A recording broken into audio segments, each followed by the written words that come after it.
네, 반갑습니다. 우리 고린도후서 10장 1절에서 11절까지 읽고 전체적으로 좀 볼게요. 고린도후서 10장 1절에서 11절입니다.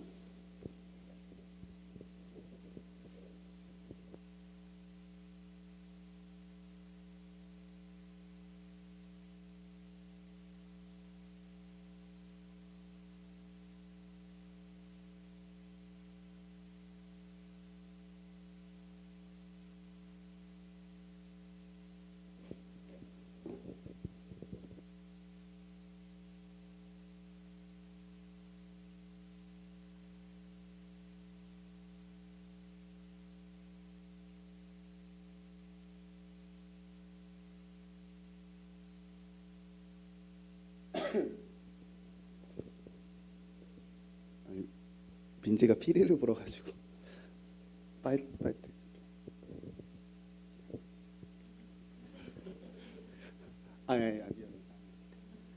이상한 데서 빵 터졌어요. 자, 우리 교독하고 마지막 같이 읽을게요. 너희를 대면하면 유순하고 떠나 있으면 너희에 대해서 담대한 나 바울은 이제 그리스도의 온유와 관용으로 친히 너희를 권하고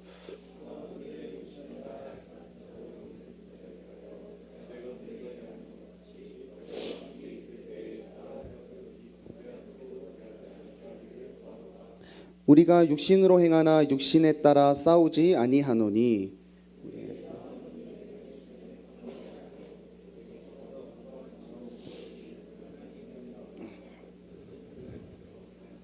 하나님 아는 것을 대적하여 높아진 것을 다 무너뜨리고 모든 생각을 사로잡아 그리스도에게 복종하게 하니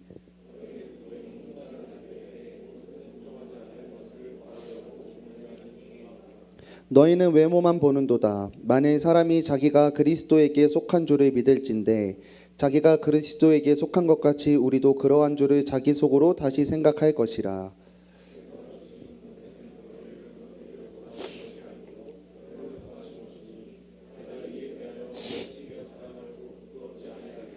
이는 내가 편지들로 너희를 놀라게 하려는 것 같이 생각하지 않게 함이라.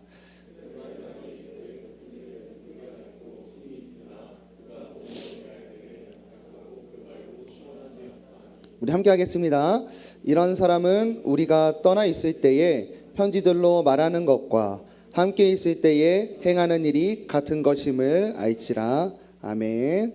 우리 복음이 일하게 하라라는 제목으로 오늘 요리 대회가 있으니까 짧게 하려고 노력을 했어요. 그런데 비슷해요. 네, 죄송합니다. 네. 인생을 살다 보면 항상 우리가 낯설고 새로움을 마주하게 됩니다. 새로운 사건을 마주해요. 왜냐하면 우리는 미래를 알 수 없기 때문에 날마다 새로운 사건을 마주하고 또 새로운 사람을 마주합니다.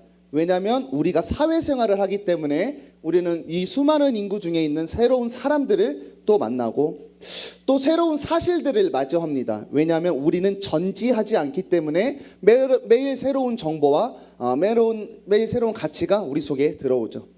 또 새로운 자신을 맨날 발견하게 돼요. 왜냐하면 우리의 육신도 영혼도 나도 모르게 계속 변하고 자라기 때문에 그러니까 우리는 우리 인생을 잘 살펴보면 익숙함 속에서 새로움을 발견하는 일의 연속이 인생이 아닐까 이런 생각을 한번 해봅니다. 그래가지고 세상 사람들이 인생이라는 게 이렇다 보니까 어떤 노력을 하냐면 자꾸 새로운 걸 마주해야 되니까 어떤 지혜를 발휘하냐면 뭔가 새로운 게 왔을 때 그것의 말과 행동 또는 어떤 사건의 증상과 현상 또는 어떤 사물의 모양을 근거로 새롭게 마주하는 그런 보이는 것을 근거로 내가 이것이 어떨 것인지 예측하고 또 예상하고 적응하는 그런 것을 지혜로 살아갑니다.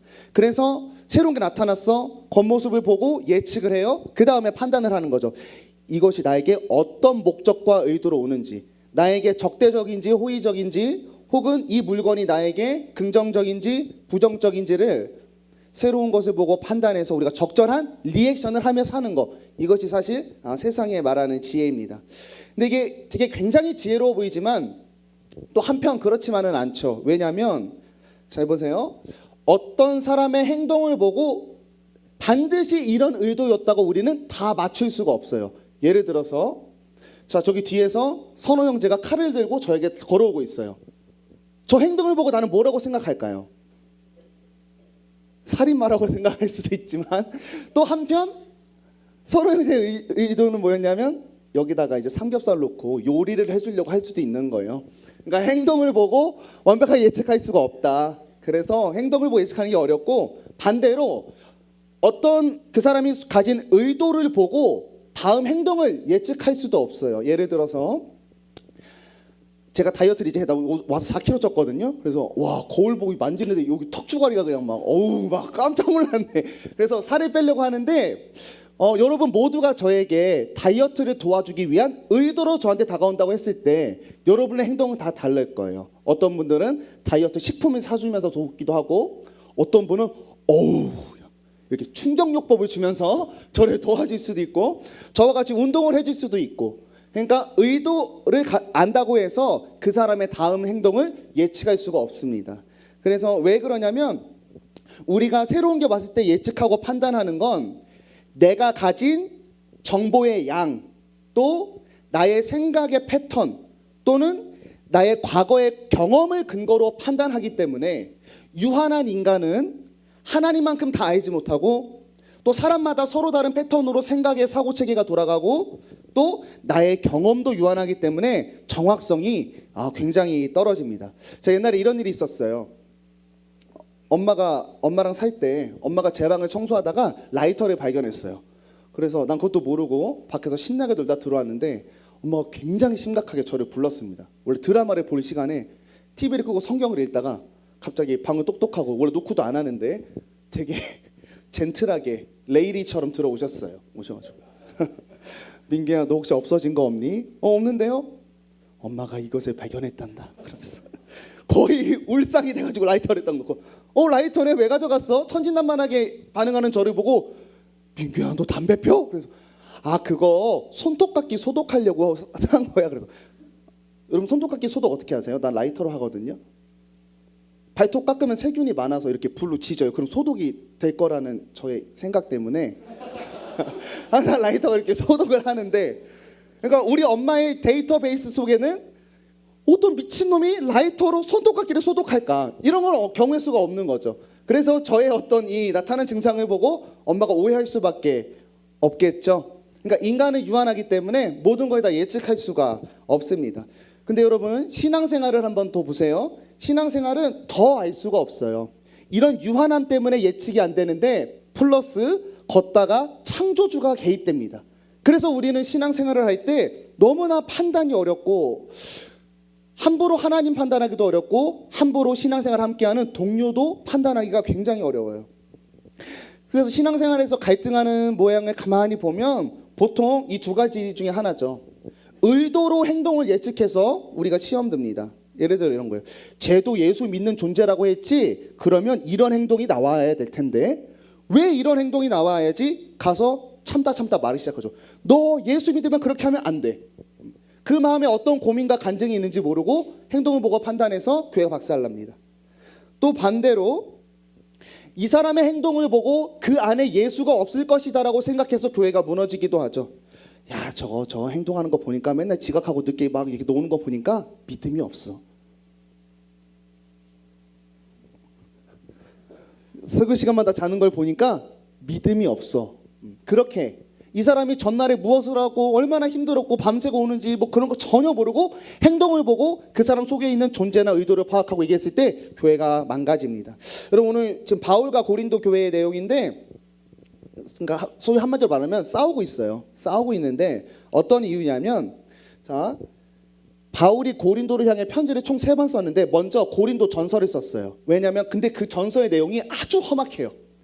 신앙생활 하면서 볼 수 있는 아주 문제란 문제는 다 적혀 있어. 왜냐하면 고린도 교회가 그 섬 지역에서 무역의 중심지 속에서 많은 우상들 속에서 신앙생활 하다 보니까 여러 가지 신앙의 잘못된 모습이 나왔어요. 그래서 고린도 전서에는 뭐가 써 있냐면 세상 법정과 송사하지 마라, 이단 문제, 성령 문제, 음행 문제, 이혼 문제 막 별의별 문제가 다 나와요.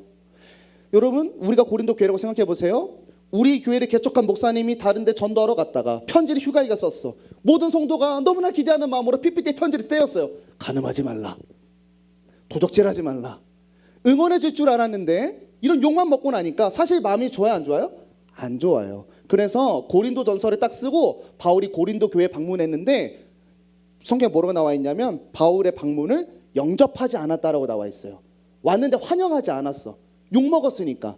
개 중에 사람들은 좋아했겠지만 너무 비판의 마음에 상처가 있는 사람이 많았죠. 그래서 바울이 두 번째로 편지를 써요. 이거는 지금은 없어진 편지, 뭐 눈물의 편지라고 해요. 신학적으로는.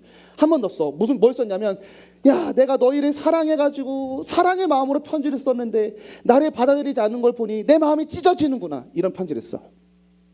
썼는데 이 편지를 가져간 사람이 돌아오질 않아요. 그래서 감정 표현은 했는데 답변을 안 하니까 얼마나 힘들어요. 고백은 했는데 일주일만 시간을 줘. 답이 안 와. 얼마나 힘들겠어요? 그래서 바울이 고민하다가 이 고린도 교회를 관찰해 보니까 어떤 게 문제였는지를 알게 된 거예요. 그건 뭐냐면 바울의 이 좋은 첫 번째 편지가 왔을 때 이 바울의 편지를 곡해하도록 하는 거짓 선지자가 교회에 있다는 걸 발견해요. 그래서 고린도 후서를 이제 쓰는 거야. 이 세 번째 편지예요. 후서를 딱 써가지고 앞에 부분은 이단에 속해 있지 않은 사람들을 격려하고, 이제 오늘부터 시작되는 이 뒤에 부분은 이단에 속한 사람들에게 내가 옳았다는 것을 변호하는 시간이에요. 자, 그 변호의 첫 번째 단락을 우리가 이제 시작하는데 그 내용이 뭐냐면 아까 읽은 건데 10절이에요. 걔네들이 바울한테 이렇게 해서 소문내서 바울의 사도직을 사람들이 오해하게 했어요. 자, 그들의 말이 그의 편지들은 무게가 있고 힘이 있으나 몸으로 대할 때는 약하고 말도 시원하지 않다 하니, 이런 말이에요. 바울이 서신서 그 편지를 받았을 때는 진짜 어마무시하고 엄청난 내용, 공부 잘했다고 했잖아요. 논리적이고 막 그냥 빼박할 수 없는 그 무서운 내용들로 우리의 죄를 하나하나 고발한 고린도 전서를 봤을 때 바울이 대단한 사도로 여겨진 거예요. 근데 방문해서 왔을 때 우리가 영접하지 않고 이러니까 막 쭈그런 방탱이처럼 막 다니고, 또 바울이 육체에 가시도 있었어요. 뭔진 정확히 모르겠지만 막, 그리고 말하는 방법은 좀 어눌하다, 이렇게 성경에 많은 표현이 있거든요. 그래서 말 잘하는 바나바랑 같이 다니고 그래요. 그러니까 필력은 있는데 소위 말해 이거 입이 안 되니까 사람들이, 이 거짓 선지자들이, 야, 저봐, 편지만 힘이 있고 말할 때는 아무것도 아닌 거 봐, 저거 거짓 사도일 거야. 아마 편지도 다른 사람이 쓰고 지가 밑에 바울이라고 사인만 했을 거야. 이러면서 바울을 거짓 선지자라고 판단하게 했어요. 바울의 겉모습에 약함을 들어서 바울을 거절하게 만드는 방법을 이 거짓 선지자들이 사용했습니다. 자, 그래서 오늘 싸우는데 변론하는 거예요. 근데 바울과 거짓 선지자 무리가 이렇게 싸우는데 싸우는 모양이 전혀 달라요. 왜냐하면, 왜 모양이 다르냐면 이 싸움에 임하는 의도와 목적이 달랐거든요. 그걸 한번 알아보려고 합니다. 여러분, 이제 그리스도인으로 세상에 가시면 우리가 세상과 다르기 때문에 바울처럼 평가받고 공격받고 무시받고 갈등할 수밖에 없는 시간이 분명히 찾아오고, 두 번째, 교회 안에서는 더 심하죠. 함께 신앙을 걸으면서도 나와 다른 신앙의 모양을 걷는 사람들이 나를 향해서, 또 나의 상황 때문에 어찌할 수 없는 신앙의 모양을 보고 다른 사람이, 이렇게 교회 안에서도 갈등하는 경우가 많이 생길 수 있는데, 오늘 이 갈등을 대하는 바울의 마인드셋과 또 그 사람들의 어떤 의도와 목적을 보면서 그리스도인으로서 마주하는 갈등을 어떤 마음으로 다가가야 하는지 한번 바울의 그 본을 따라서 행동하심으로써 앞으로 그리스도인으로 겪게 되는 모든 갈등 속에서 무너지지 않고 잘 서실 수 있기를 바랍니다. 자, 첫 번째 보시면 1절 보세요. 싸움에 대하는 두 가지 모양이 어떠냐면, 첫 번째 그 친구들의 모양인데, 대면하면 유순하고 떠나 있으면 너에 대해서 담대한 나 바울은, 이렇게 나와 있어요. 그러니까 바울이 이런 얘기하는 거예요. 내가 정말로 너네를 대면하면 막 착하고 너네만 떠나면 막 글만 쓰면 막 욕하고 이런 사람이라고 인정하는 게 아니라 이런 거예요. 야, 너네 나한테 지금 내가 글로 만나면은 쫄보고 떨어져 있으면 키보드 워리어가 된다고 나를 욕하고 있는데, 이런 식이죠. 누가 나 돼지라고 놀려요. 그러면 야, 네가 나 돼지라고 하는데 돼지는 내가 얘기해 볼게. 이런 식으로 하는 거예요. 자, 그렇게 말하는 담대한 나 바울은, 이렇게 하면서 바울이 이제 변론을 시작하는 거예요. 그러니까 이 바울의 반대파의 방법은 바울의 겉모습의 약함을 보고 바울의 내면 자체를 거짓말이라고 판단하고 있습니다. 여러분, 이게 정확히 완벽히 세상에 싸우는 방식이죠. 정치 싸움도 그렇고 친구들 간의 말싸움도 그렇고 또 세대 간의 갈등도 이렇고 논리적 사고를 요하는 학문 간의 싸움에서도 정확히 이 방법으로 세상은 싸웁니다. 뭐냐면 상대방의 약점을 드러내서 둘 중에 하나는 죽는 방법이죠. 여러분, 세상의 싸움은 그래서 둘 다 살아남는 법이 없어요. 갈등과 논쟁을 하면 반드시 한 명은 도태되고 죽습니다. 왜냐하면 드러난 걸 공격하니까 원래 싸우려고 했던 의도와 목적을 다 까먹어 버리는 거예요. 여러분, 생각해 보면 우리 주위에서 많은 싸움을 발견하지만 대부분의 갈등과 다툼은 같은 목적을 가진 두 진영의 사소한 견해에서 시작돼요. 그리고 이 싸움의 원래 목적은 뭐냐면 같은 방향에 가고 있었잖아. 잘 가보려고 하는 거예요. 여러분, 정치인들이 싸우는 거 목적이 뭐예요? 나라를 잘 세우려고 하는 목적이죠. 여러분, 친구끼리 왜 싸워요? 잘 지내보려고 싸우는 거고, 또 뭐죠? 세대 갈등이 왜 있어요? 엄마 세대, 너 세대 같이 잘 살아보자라고 하는 거고, 학문적으로는 왜 싸우죠? 같이 발전시키자고 싸우는 거고, 교회에서도 지금 바울이 왜 싸우죠? 교회를 세우려고 싸우는 거예요. 그런데 같은 목적인데 이 싸우는 방식을 서로의 약함을 건드리면서 이기려고 하니까 목적이 사라지고 감정 싸움이 돼요. 그래서 좋은 목적이 잊혀지고 서로 상처만 입히게 됩니다. 바울과의 갈등도 마찬가지죠. 지금 이 친구들하고 바울은 이제 싸움을 하는데 바울과 이 친구의 의도가 달라요. 바울은 이런 목적입니다. 거짓 선지자가 누구인지를 밝히 알려서 교회를 세우기 위함이었던 거죠. 그런데 거짓하는 그 목적에 대한 방법으로 바울을 보이는 것으로 판단하게 해서 바울을 박살내려고 하고 있고 교회를 찢어놓고 있는 거죠.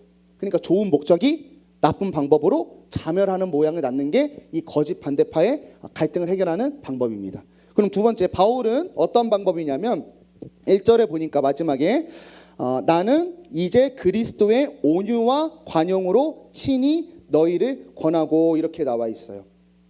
바울도 고린도 전서 쓰고 상처받았을 때 막 감정적으로 대응했잖아요. 근데 이제는 그렇게 안 한대. 그리스도의 온유와 관용으로 이제는 친히 너희를 권하기로 했대요. 바울은 정확히 이런 마음인 거예요. 얘들아, 너희가 지금 나랑 그리스도의 사랑으로 세워진 교회를 세우기 위해 내가 진짜 사도인지 아닌지 분별하는 일을 너희가 나랑 지금 하고 있지. 근데 너희는 지금 그냥 말싸움 이겨가지고 나를 무너뜨리기 위해 이성이 마비된 채로 혈안이 되어 있구나. 그래서 나는 이렇게 싸움에 임하려고. 뭐냐면 우리 의도가 교회 세우기였지. 교회는 그리스도의 사랑과 긍휼로 세워졌지. 그래서 나는 이 싸움에 대할 때 그리스도의 온유와 관용으로 이 싸움에 들어갈 거야라고 바울이 지금 선포하고 있습니다. 같은 상황이지만 의도가 다르니까 바울은 교회를 살리려는 식으로 가고 이 사람은 교회를 무너뜨리려는 식으로 가는 거죠. 여러분, 우리가 그리스도인으로서 이제 세상을 마주하고 또 사람을 만나고 교회에서 일할 때 여러분, 그리스도인은 어떤 목적과 의도를 가진 사람이냐면 첫 번째, 나에 대해서는 그리스도를 닮아가는 걸 목적으로 하는 사람이에요. 두 번째, 너에 대해서, 사람에 대해서는 하나님의 형상이기 때문에 평등하다는 생각을 갖고 그 사람으로 하여금 복음으로 데려가게 하는 게 대인관계. 세 번째, 교회에 대해서는 나와 지체된 형제들과 말씀을 한 가지 기치로 교회를 세워가는 게 그리스도인의 내용이에요. 정리하면 예수를 닮아가며 사랑과 복음으로 이웃을 대하며 교회를 세워가는 게, 이런 목적과 의도를 갖고 사는 게 그리스도인입니다.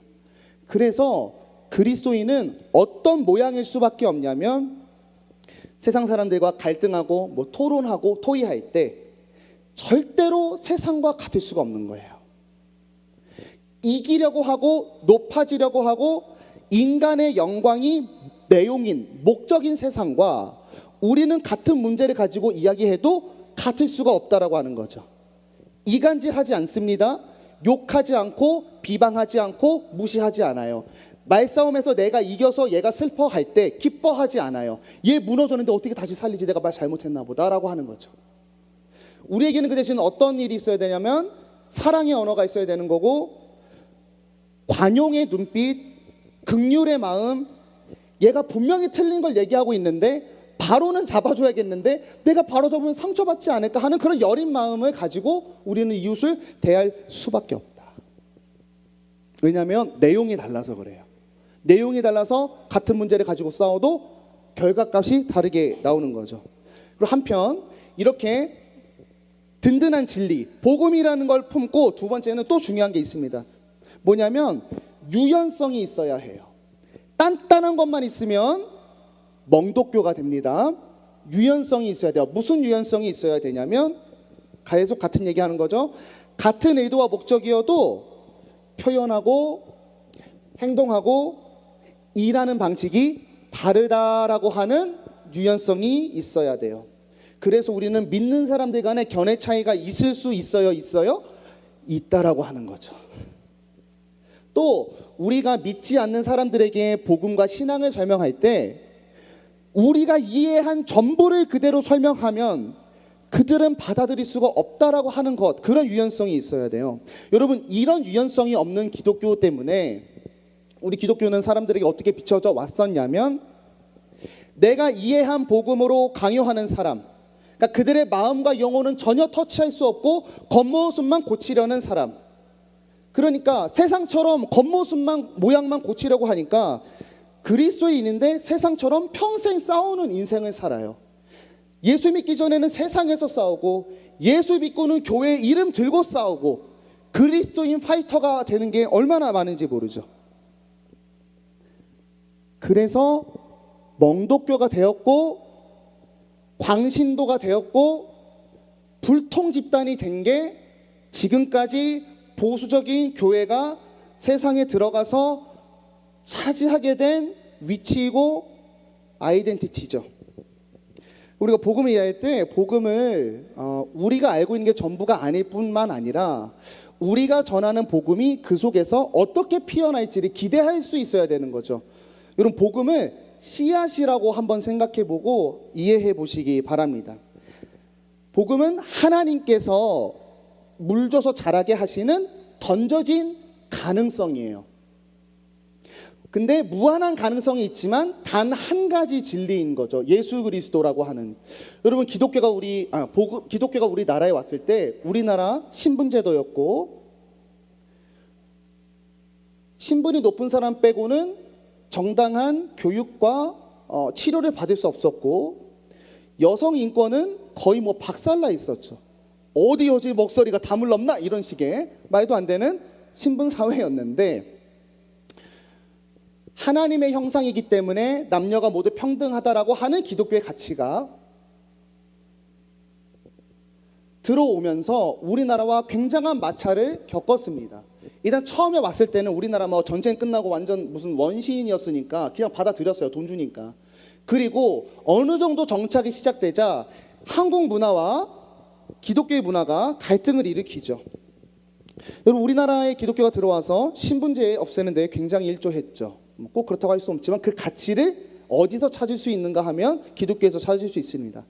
한편 평등해야 된다라는 성경의 씨앗을 뿌렸는데, 한편 한국인 교회는 이렇게도 얘기를 했었죠. 아니, 신분제를 없애지 말고 차라리 높은 분들한테 복음을 전해서 조직적으로 복음이 내려가게 하면 더 빨리 복음화가 되지 않겠어? 라고 하는, 우리 편에서의 복음을 딱 정해놓고 그렇게 하려는 영혼들이 있었죠. 여성 인권에 대해서도 여자에게 복음이 들어가야 무슨 힘이 있어. 지금 힘이 있는 남자들에게 먼저 전도를 해가지고 복음이 퍼지게 만들어야지. 교육에 대해서도 여력 있는 사람이 교육을 먼저 빨리, 소수니까 먼저 받고 퍼뜨려야지. 왜 모든 사람에게 교육을 하는 걸 해야 되지? 병원도 무슨 병원을 세워, 교회부터 세워야지 하는, 복음을 자기 폼에다만 해석해서 강요하던 무리와 진짜 복음이라는 씨앗이 필요한 부분에서 피어날 수 있게 하려는 무리들이 갈등을 일으켰고, 그런데 그 속에서 복음은 자유롭게 창조적으로 피어나서 우리나라가 이렇게 설 수 있게 하였습니다. 우리의 이성과 학습된 어떤 문화를 넘는 복음의 가능성을 우리가 제한하면 안 된다라고 하는 거예요. 그래서 여러분 우리는 3절의 고백을 할 수 있는 거예요. 3절 보시면 우리가 육신으로 행하나 육신에 따라 싸우지 않는데요. 우리가 세상 사람들 대할 때 1번 육신으로 행한대요. 무슨 소리냐면 우리가 육신 있고 세상에 속하여 있고 육신을 입은 세상을 향하여 간다는 거예요. 그들을 마주하고 그들을 설득하고 그들과 갈등할 거예요. 이게 육신으로 행한다는 뜻.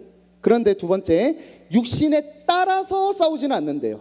뭐냐면 세상의 원리로 그 사람들을 대하고 갈등하는 게 아니라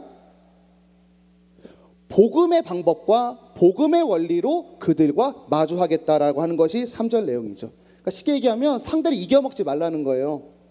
1절 온유와 관용으로 하래. 온유는 뭐냐면 착한 게 아니라 그때 얘기했죠. 말씀으로 잘 갖춰진 옷을 입은 상태가 온유예요. 성경의 진리로 옷을 단정하게 딱 입혀진 이 상태가 딱 온유한 거예요. 그러니까 복음의 진리를 갖고 관용으로 복음이 피어날 그 창조적인 넓음을 이해하는 마음으로 세상을 대해야 된다라고 말씀이 이야기하고 있습니다. 여러분 이것이 기독교들을 향한 세상의 궁금증에 대하는 또 도전하는 세상의 갈등을 향한 그리스도인의 애티튜드이고 이런 애티튜드를 취하면서 복음이 그 속에서 어떻게 일할지를 기대하고 갈망하고 소망할 수 있는 그리스도인의 그런 여유로움이죠. 근데 한편 이 부분을 이야기하고 맞춰보겠습니다. 어려움이 있습니다. 왜냐하면 이렇게 대하려고 하는데 우리가 소유한 그 메일이라는 것에 현재에서 많이 지치는 거죠. 바울만 해도 지금 교회 세우려고 그렇게 편지 얼마나 길게 썼어. 보냈는데 돌아오는 건 환영 못 받는 일이었고 파벌을 형성해서 비방하는 무리가 생기는 거예요. 우리가 복음으로 부딪혔을 때 긍정적이지 않은 일들이 나올 수가 있는데 그게 반복되면 복음을 들고 섰다가도 이 복음을 끝까지 유지하고 설 수 있는 힘이 어디서 나오는가 하는 일이죠. 바울은 그러면 어떻게 그 마음상에서 두 번째 편지를 썼다가도 다시 고린도 후서에서 마음을 돌이키고 온유와 관용으로 대할 수 있었는가? 어떻게 그렇게 할 수 있었는가 보니까 우리 4절 5절을 한번 같이 읽어볼게요. 4절 5절 시작. 우리의 싸우는 무기는 육신에 속한 것이 아니요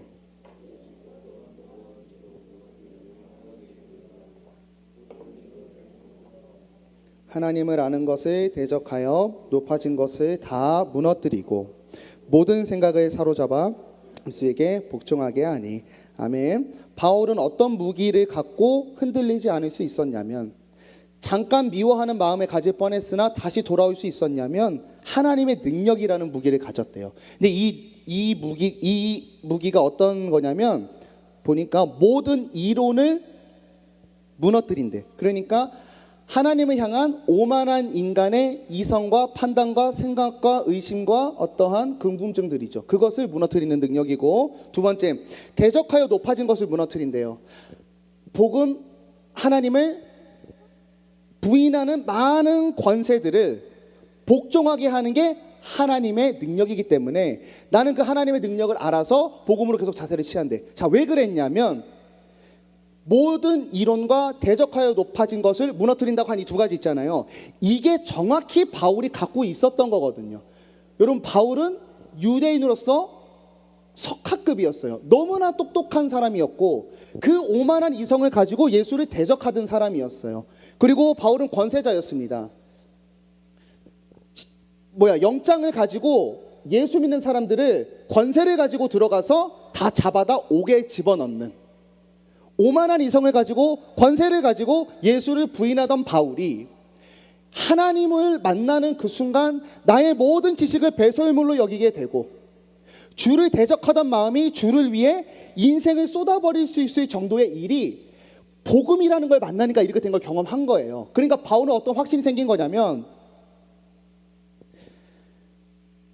지금은 이 복음이 힘이 없을 수 있지만 나에게도 그랬잖아요. 바울이 얼마나 긴 시간 동안 예수를 핍박하였습니까? 지금은 그럴 수 있지만 그 능력이, 그 분량이, 사랑의 소식이, 복음의 소식이 가슴에 딱 차오르고 분량이 차는 순간 그 오만한 이성을 무너뜨리고 대적하는 저 무리도 무너뜨릴 수 있는 힘이 복음에 있다는 걸 자기가 알아서, 그러니까 내가 복음을 경험해서 갖고 있는 확실성 때문에 어떠한 어려움이 반복되어도 무너지지 않고 복음의 방법으로 상대를 대하고 있다는 게 바울의 고백입니다. 사랑하는 여러분, 우리가 복음을 한번 생각해 볼 때 복음이 우리를 어디로 데려왔는지 한번 돌아볼 수 있기를 바랍니다. 예수를 모르던 여러분의 인생에서 복음이 지금 나를 어디로 데려왔는지, 내가 어디를 향하게 만들어 버렸는지, 내가 어떻게 바뀌었는지를 한번 생각해 보시기 바랍니다. 죄를 선택할 수밖에 없는 여러분에게 의를 선택할 수 있는 마음과 양심과 자유가 생겨났죠. 또 사람을 죽이고 내가 서는 게 아니라 사람을 살리는 방법으로 우리가 서게 됐죠. 다이아몬드와 꽃이 있다면 꽃을 선택할 수 있는 사람이 되었죠. 그렇죠? 아니, 그냥 생명이 귀해졌다는 거예요. 이게 복음이 나를 바꿔버린 이 현실이 이제 세상을 이렇게 이해할 수 있게 만드는 거예요. 세상과의 갈등을 당연하다고 받아들일 수 있게 되는 거죠. 왜냐하면 복음이 날 바꿨으니까, 세상과 달라졌으니까 갈등할 수밖에 없다는 걸 받아들일 수 있게 되죠. 복음을 믿는다면 말이죠. 그리고 두 번째, 세상을 향해 복음으로 대할 수 있게 돼요. 내가 복음으로 변했으니까 너도 변할 거야 라는 확신으로 말이죠. 여러분, 우리가 믿음을 지킬 수 있는 유일한 무기는 우리를 구원한 복음의 능력을 믿는 방법밖에는 없습니다. 복음으로, 언어로 사람을 설득할 수 없고 기독교의 내용으로 사람을 온전하게 헌신하게 할 수가 없어요. 그래서 하나님은 증거를 원하지 않고 증인을 찾아서 세상에 보내시는 겁니다. 여러분, 복음을 믿으시기 바랍니다. 복음이 뭐죠? 복음은 하나입니다. 죄로 인해 죽을 수밖에 없던 우리가 하나님이 성육신하신 예수 그리스도의 십자가의 보혈로 인해 나의 죄로 인해 죽을 결과인 운명이 바뀌고 이제는 그분이 나와 동행해서 의와 생명으로 향하게 하신다. 예수 그리스도로 인해서 내가 구원을 받았다. 예수 그리스도로 인해서 내가 새 삶을 얻었다. 이것이 복음입니다. 근데 이 복음이 너무나 쉽고 간단한 일이고 이 사실을 마음으로 믿고 신인하면 구원에 이른다고 했는데, 우리는 청년이라 너무 똑똑한 나머지, 아니면 세상의 철학에 이기고 싶어서 그런지 모르겠지만 이 너무나 간단한 복음의 진리를 우리가 너무 왜곡하는 것 같죠. 그러면 술 담배는 되는 건가? 이러면 혼전순결은 어떻게 되는 건가? 복음은 예수가 우리를 위해 죽으셨다는 것, 그 예수를 믿으면 구원을 얻는다는 것밖에 없어요. 이 진리 아래서 고민할 수 있는데, 이 진리를 믿지 않으려고 하나님의 말씀 위에 설학사상, 내 예상, 어떤 내 생각을 올려놓는 건 이거 자체가 예수를 믿는 게 아니죠. 신의 말 밑에서 고민하는 건 맞는데, 이거 믿으면 구원받는다고 했는데 이걸 안 믿고 여기서 생각하고 있다라고 하는 것은 이상한 거죠, 논리적으로. 복음은 이거예요. 너무 간단한 거야. 가난한 자나 부한 자나 배운 자나 못 배운 자나 영혼을 구원하기 위해서 하나님이 주신 단 한순간의 문장입니다. 예수 그리스도를 믿음으로 구원을 얻는 거예요. 근데 여러분, 복음이 우리에게 한 일도 생각해 보세요. 복음이 우리가 적어도 알기에는 세상에서 가장 교만하고 가장 게으르고 가장 음란하고 가장 탐심이 많고 가장 나태한 한 사람을 변화시켰어요. 그게 누구죠? 나죠. 왜냐하면 나를 내가 제일 잘 알잖아요. 내가 얼마나 더럽고 지저분한지 알잖아요. 이 정도의 나를 변화시킨 게 여러분 복음이죠. 그래서 우린 이런 믿음이 있어야 돼요. 복음을 전하는 나라는 사람, 복음을 잘 풀어내는 설득력, 복음의 합리성, 복음의 부드러움이 그 사람을 변화시키는 게 아니라 복음 자체가 그 사람에게 들어가면 그 사람을 결국 무너뜨린다라고 하는 일이에요. 그래서 우리는 세상을 만날 때 내가 복음을 이렇게 전해야지 쫄지 않을 수 있고, 복음은 이런 거야. 무례하지 않을 수 있고 그냥 확실하고 변하지 않게 일괄적으로 복음으로 사람을 대하면 복음이 들어가서 일하기 시작한다는 게 성경이 보여주는 전도고 우리에게 부탁하신 하나님의 말씀입니다. 여러분, 이게 또한 복음이 주는 참 자유한 일이에요. 여러분, 자유는 하고 싶은 대로 사는 게 아니죠. 그건 방종이라고 하는 거고, 자유는 뭐냐면 묶인 거에서 풀어지는 거거든요. 반드시 뭐뭐 해야 한다라고 하는 그 문장에서부터 자유해지는 거예요. 여러분, 세상은 반드시 뭐뭐 해야 된다라고 하는 문장에서 묶여 있습니다. 죄의 원리 속에 생겨난 문장인데, 나를 죽이려는 세상은 반드시 죽여야 한다라는 그 문장, 나와 경쟁하려는 사람에게는 반드시 경쟁해서 이겨야 한다는 문장, 나에게 뭔가를 쟁취하고 뺏어가려는 사람에게는 내가 오히려 쟁취하고 뺏어야 한다는 그 문장, 반드시 이렇게 해야 된다라고 하는 그 문장으로부터 자유함을 준 게 뭐냐면 복음인 거예요.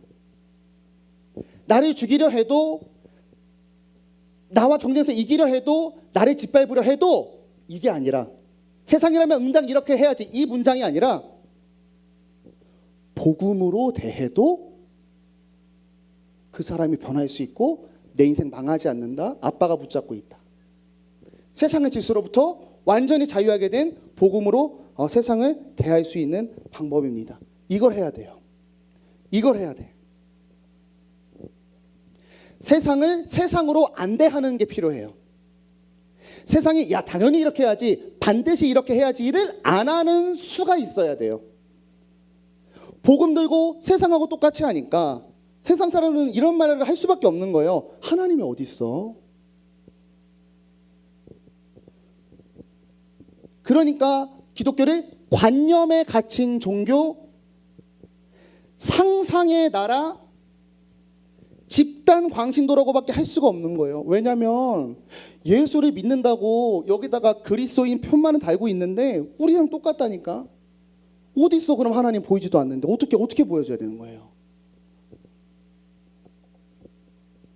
여러분, 하나님이 그래서 증거가 아니라 증인을 찾으십니다. 여러분, 증거하는 방법으로는 복음을 설명할 수가 없어요. 여러분, 증거라는 건 뭡니까?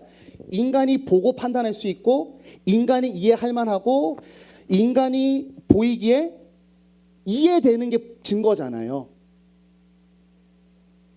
그런데 죄에 물든 인간을 변화시키는 복음의 능력은 인간의 상식과 이해를 넘어서고 한 인간이 인지할 수 없는 수많은 하나님의 합력하시는 지혜로 한 사람이 변하는데, 이것을 어떻게 눈에 보이는 증거로 보여줄 수 있겠어요? 그래서 하나님이 원하시는 건 증거가 아니라 뭐라고요? 증인을 원하시는 거예요. 왜 저렇게 사는지는 모르겠지만 세상에 속하지 않은 사람, 똑같은 환경에서도 내가 지금 공격하면 마땅히 공격이 와야 되는데 이상하게 안 하는 사람, 너 왜 그래? 예수 믿어서. 예수가 뭔데? 설명할 수는 없어. 근데 내 변한 꼬라지를 봐. 계속 봐봐 한번. 나 이상할걸? 그리고 내 인생 너보다 세상적으로 못 나도 나 행복할걸? 이라고 하는 증인이 필요합니다. 그러면 궁금해서 오는 거예요. 우린 가르칠 수 없어요. 궁금하게 만들면 되는 일이죠. 그래서 여러분, 이제 세상에 들어가실 때 우리가 똑똑하고 또 고민이 많아서 그런 것 같아요. 예수 믿어도 좀 잘하고 싶은 거잖아. 솔직히 그냥 되게 설득도 해주고 싶고, 얘들아 그렇게 교회가 나쁜 건 아니야. 너무 그런 착한 마음 때문에 우리도 모르게 복음을 조금 우리가 들고 변형시키고 휘두르려는 모습이 너무 많은 것 같아요. 역사적으로 이단들이 많았는데 그들 나쁜 사람이 아니에요. 뭐 믿으면 구원받는다. 그러니까 사람들이 믿기만 하면 돼, 막 살래. 이런 사람들을 설득하려고 성경을 이성적으로 풀어주다가 자유주의가 나온 거예요. 나쁜 게 아니에요. 결과는 나빴지만 그런 의도가 나쁜 건 아니야. 근데 그것 때문에 우리가 갖고 있는 복음이 흐트러진다면 진짜 오리지널러티가 안에 안 들어가고 나로 의해 해석된 이미테이션이 들어가면 능력이 안 나와요. 그래서 우린 여러분, 힘드시더라도 우리가 알고 있는 확실한 복음으로만 상대방을 꾸준히 대하시면서 성령의 도우심을 구할 수 있기를 바랍니다. 내가 일하는 게 아니라 복음이 먼저 나에게 일하게 하시고 복음이 상대방에 일하게 하실 수 있는 그런 거룩한 통로가 우리가 되게 해달라고 간절히 구하면서 24년도에 그런 놀라운 체험을 할 수 있는 여러분 될 수 있기를 예수님의 이름으로 축원합니다. 네, 우리 함께 찬양하겠습니다.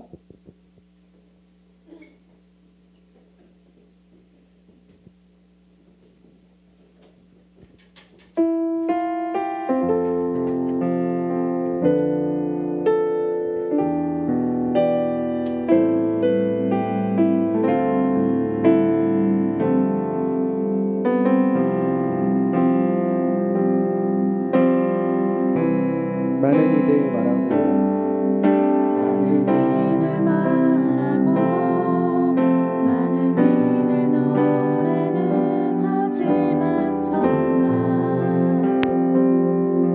가진 않는 길 두려운 생각보다 많이 힘들고 험한 길보단 그저 말로만 가려기에 점점 멀어져만 가네. 내게 생명 주었던 그 내게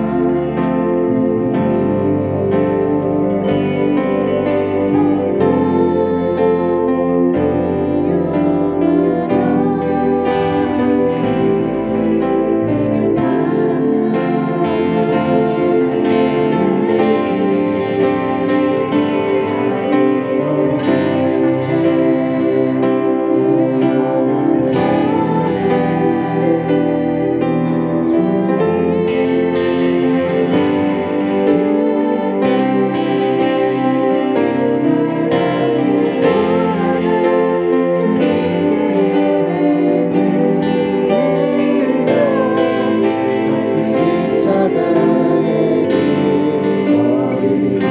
우리 다시 한번 찬양하실 때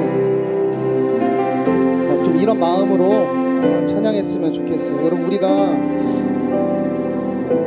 너무 똑똑해졌고 세상이 너무 복잡한 걸 알아서 우리가 복음을 설명하려고 하다가 복음을 가지고 너무 많이 변질된 모습이 있을 수가 있어요. 그럼 복음을 들고 교묘해지지 마세요. 간사해지진 않았습니까? 복음을 가지고 나의 지혜로 바꾸어 버리진 않았나요? 복음을 세상 문화에게 선포하기 위해서 좀 왜곡하진 않았나? 복음을 가졌지만 너도 이해한다는 그런 사람이 되고 싶어서 복음의 삶을 100% 살아내기보다는 조금 타협하고, 성령이 나한테 말씀하시는 건 분명히 이런 모습이 아닌데 그런 세상과 마주하기 위해서 우리가 조금씩 내가 처음 주를 만났을 때와 달라지고 있다면 여러분 다시 단순하고 쉽게 돌아오시기 바랍니다. 여러분, 복음은 모든 믿는 자들을 향한 하나님의 사랑의 메시지여서 어렵지가 않습니다. 어렵지가 않습니다. 너무나 단순한 그 사실로 죄로 인해 죽음이 결정된 인생에 우리 죄를 지고 대신 죽으신 그리스도의 사랑으로 구원받았기 때문에 예수를 닮은 고난과 예수를 닮은 의를 행하며 살아간다는 이 단순한 복음을 우리 마음에 다시 한번 새기면서 이 시간 한번 찬양하기 원합니다.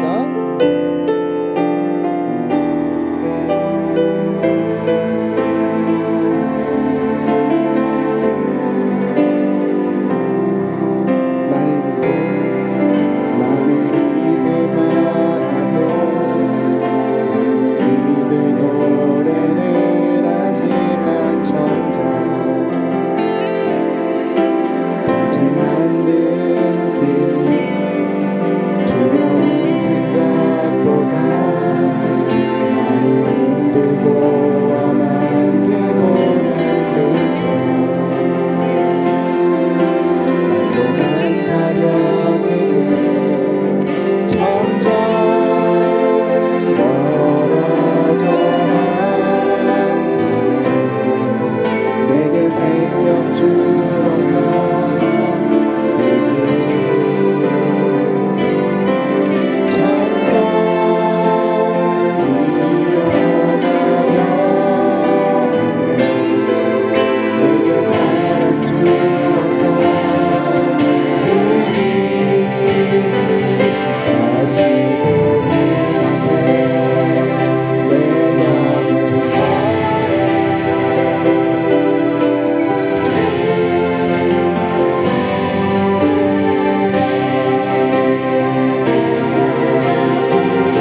제 삶을 좀 돌아보면서 정말 제가 복음 앞에 길을 잃었다라는 생각을 많이 하게 되었습니다. 설교를 준비하려고 신학 서적을 너무 많이 읽는데 성경을 어느 순간 읽지 않는 제 모습이 보이기 시작했어요. 찬양 콘티를 짜고 있는데 어느 순간 나는 한 번도 혼자의 자리에서 찬양을 하지 않고 있는 제 모습을 발견했습니다. 예배 시간에 집례도 하고 찬양 인도도 하는데 정말 그냥 아무것도 없이 예배하지 않고 있는, 주일에 예배를 나는 4번이나 1, 2, 3부 예배 청년부를 참여하는데 난 예배자로 있지 않았던 적이 지금 몇 년이 되어버렸나? 라고 하는 제 자신을 들어보면서 나는 하나님을 설명하려고 하나님의 일은 하고 있고 증거는 찾고 있는데 사람들이 날 보고 진짜 예배자라고 생각할까?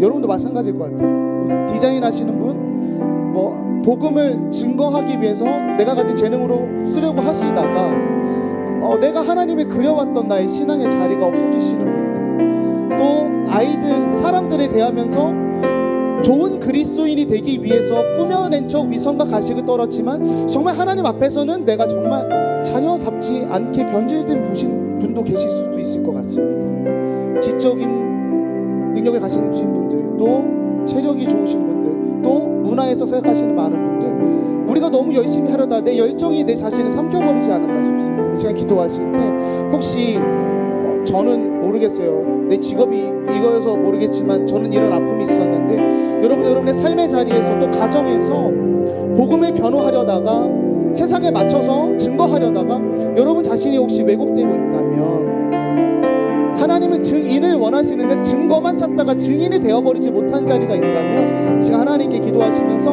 하나님 다시 한번 너무나 간단한 나를 위해 죽기까지 하신 그 사랑 앞에 엎드려졌던 그것 때문에 내가 인생을 주님께 드렸던 그 예배자, 그 증인이 되게 해달라고 이 시간 함께 하나님께 간구하며 나아가겠습니다. 하나님 아버지 감사합니다. 내가 복음 앞에 엎드려진 사람 될 수 있기를 바랍니다. 하나님 내가 예배하는 사람 되기를 원합니다. 하나님 내가 찬송하는 사람 되기를 원합니다. 하나님 내가 증거하는 사람 되기를 원합니다. 하나님 내가 죄를 멀리하는 사람 되기를 원합니다. 하나님 내가 일을 향하시는 사람 되기를 원합니다. 하나님 내가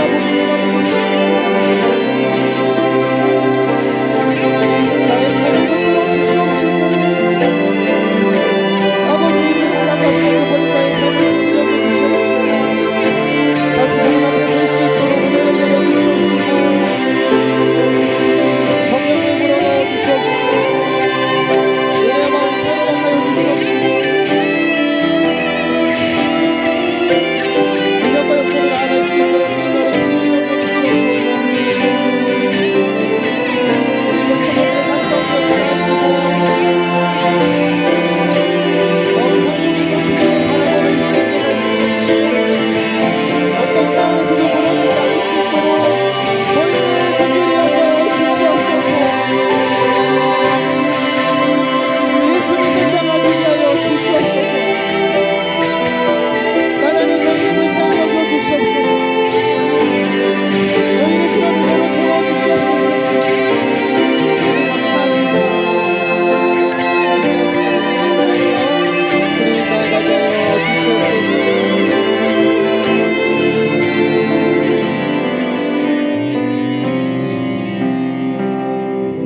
하나님 저희를 세상 속에서 그리스도인 되게 하여 주시옵소서. 예수님의 이름으로 기도드렸습니다. 아멘. 우리 예물 드리겠습니다.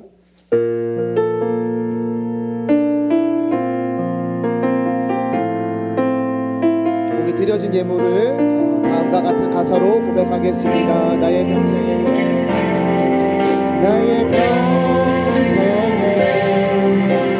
한 가지 소원 주의 아름다우신 사랑 노래하는 것 나의 완벽신 주님의 얼굴을 구하며 주 사랑하며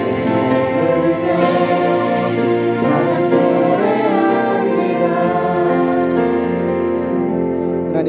귀한 청년들 사회에 첫발 디디면서 처음으로 월급도 받아보고 또 알바비도 받아보고 또 인생 경영하려면 사실 돈밖에 저희가 가진 게 없는데 하나님 생명다한가는 너무 귀한 것을 주님께 이렇게 표현함으로써 내가 주의 것임을 또 내가 주로 말미암아 기뻐할 것임을 고백하였습니다. 하나님 이 고백한 내용들 주님께서 기쁘게 흠양하여 주시고 우리 귀한 청년들의 인생을 앞으로 경영하며 또 계획하며 나아갈 때 주님이 주시는 형통함으로 주의 길을 따라 걸어갈 수 있도록 삶의 모든 영역에 직장과 사업장과 가정과 생각과 판단하는 모든 영역에 샬롬을 허락하여 주시옵소서. 예수님의 이름으로 기도드렸습니다. 아멘. 이제는 우리 주 예수 그리스도의 은혜와 하나님의 사랑과 성령 하나님의 내주하심, 말씀을 수납하게 하심, 우리의 마음을 친히 위로하심, 또한 교통하심이 복음을 들고 세상에 들어가 복음으로 서 있기를 소망하는, 그렇게 세상을 향하여 반복적으로 지속적으로 변하지 않는 모습으로 세상에 서 있기를 갈망하는 우리 귀한 청년부 머리머리 위에 이제로부터 영원토록 함께 있을지어다. 아멘.